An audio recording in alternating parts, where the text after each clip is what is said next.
Pemimpin Majelis Taklim Jami Kuba Al-Islah, ibu-ibu yang kami hormati, dan terkhusus di hadapan kita, di tengah-tengah kita telah hadir Bapak pemateri yang insya Allah akan membawakan materi yang telah disampaikan, dan didampingi oleh nyonya tercinta, anak dari mertua Bapak Yedi Sudiro. Beliau adalah sosok teman, sahabat karib kami beberapa tahun di masanya pada saat sama-sama kami beraktivitas di perguruan tinggi sebagai dosen tenaga pengajar di Politeknik Negeri Ujung Pandang, dan alhamdulillah kita masih diberi nikmat kesehatan dan kesempatan mengenyam kehidupan ini, masih diberi umur panjang hingga mencapai usia masa purna bakti.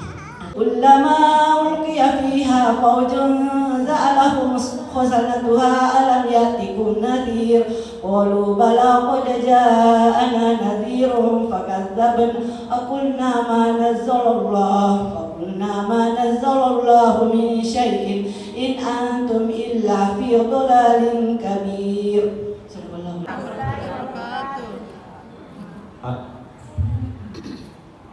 Alhamdulillah wa syukurillah wa salatu wassalamu rasulillah wa ala alihi wa sahbihi ajma'in. La haula wala quwwata illa billah. Perkenankan, di samping saya ini katanya mantan pacar, tapi sesungguhnya anak mertua saya namanya Siti Amanah.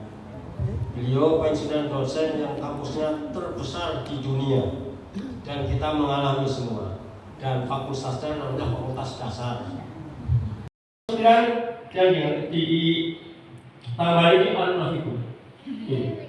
Jadi infakan, karena pada saat itu saudara kita pada saat meninggal sudah ada apa-apa, tapi ingin sejujurnya saja kehidupan untuk berinfak, untuk bersedekah menjadi orang baik. Nah, saat itu tidak ada kesempatan lagi. Tidak ada kesempatan lagi. Itu di ayat ke-11 diterangkan. Kadang Allah Maha Teliti dan tentukan kita. Cerita yang kedua adalah mari kita sama-sama ingat hadis Rasulullah dari Ibnu Umar, Abdul bin Umar. Bertanya kepada Rasulullah, "Ya Rasulullah, siapakah orang yang baik itu?" Orang yang baik adalah orang yang akhlaknya baik di antara kita. Tuan, lantas ada pertanyaan lagi. Ya Rasul, siapakah orang yang bercerdas? Siapakah orang yang pintar? Siapakah orang yang jenius?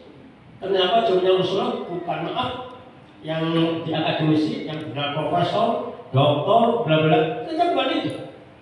Yaitu orang yang ingat mati. Ini menurut Rasul. Orang yang cerdas adalah orang yang ingat mati. Nah, disinilah dua poin ini dari infak sampai kematian ini yang mau saya bahas mengenai layanan umat fokus.